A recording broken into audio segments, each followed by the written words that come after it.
कुसुगाव जे जोंनि एमसीएलए समष्टि बा दतमा एमसीएलए समष्टि ये ओरिजिनली एक्चुअली यूपीपीएल नि समष्टि कुसुगाव एमसीएलए समष्टिनि जोंनि यूपीपीएल नि साफ्रोमबो मावथिफारिया बिथांमोनखौ गोसो गोरबोनिफ्राय धन्यबाद होदों।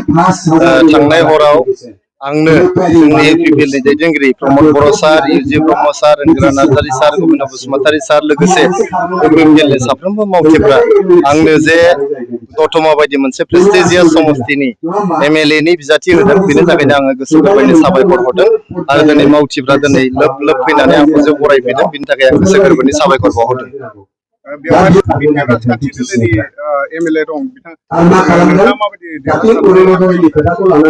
बे ओनसोलावहाय कुसुगाव जे जोंनि एमसीएलए समष्टि बा दतमा एमसीएलए समष्टि बेयो ओरिजिनली एक्चुअली यूपीपीएल निनो समष्टि।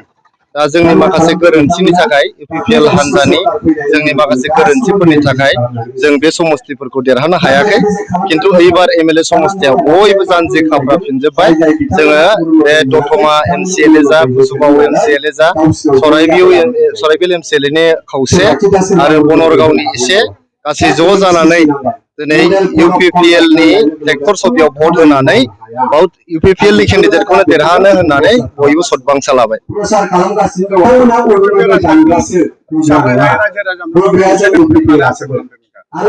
मा होनदों रायजो राजानि अनसायनायखौ नोंथांमोना दिनै नुखाबाय। दिनैहाय गिबि सानावनो दिनै बेबायदि लोब लोब जे आंखौ बरायनो फैदों, बयबो गावनि गोसो दुंनानै रावखौबो बाव लिंनाय जायाखै, रावखौबो बेयाव गारि घोड़ा हरनानै थिखोनानै लाबोनाय जायाखै। बयबो गोसो दुंनानै गोसो जाथारनानै बयबो दिनै यूपीपीएल हान्जाखौ मदद होनो दिनै ओंखारबोदों। बेनो जे फोरमान जे मुलाया देरो बेखौ बिलाइ गांनैयावनो सिनायो। गतिके दिनैनो नोंथांमोना सिनायजेनबाय जे लोब लोब रायजोफ्रा जे ओंखारबोदों, मावथिफ्रा जे ओंखारबोदों, जों जे यूपीपीएल हान्जाया दतमा एमएलए समष्टियाव देरहानो थांगासिनो दं बियो रोखा जाबाय। गोबां खामानि मावनांगौ दं। गिबि खामानियानो जोंनि 125 एमेन्डमेन्टनि जे रेजोल्यूशन एसेम्बलियाव लानांगौ जायोबा बे रेजोल्यूशनखौ एसेम्बलियाव आंनो मुभ खालामनो थाखाय आङो थांखि लादों। जोंहा 125 एमेन्डमेन्टआ जालांबा 60था बियाब बिटिआरआव सोमजिजागोन।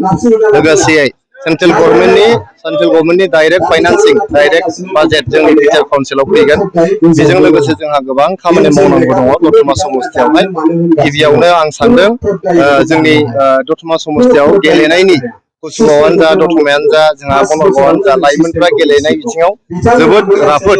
ओंखायनो बेयाव मोनसे गेलेनायनि मोनसे एकाडेमि खुलिनो हायो नामा, जोङो स्पर्ट्स एकाडेमि मोनसे खुलिनो हायो नामा, समष्टि एमएलए स्पर्ट्स एकाडेमि होननानै खुलिनो हायो नामा बेखौ आं सानदों।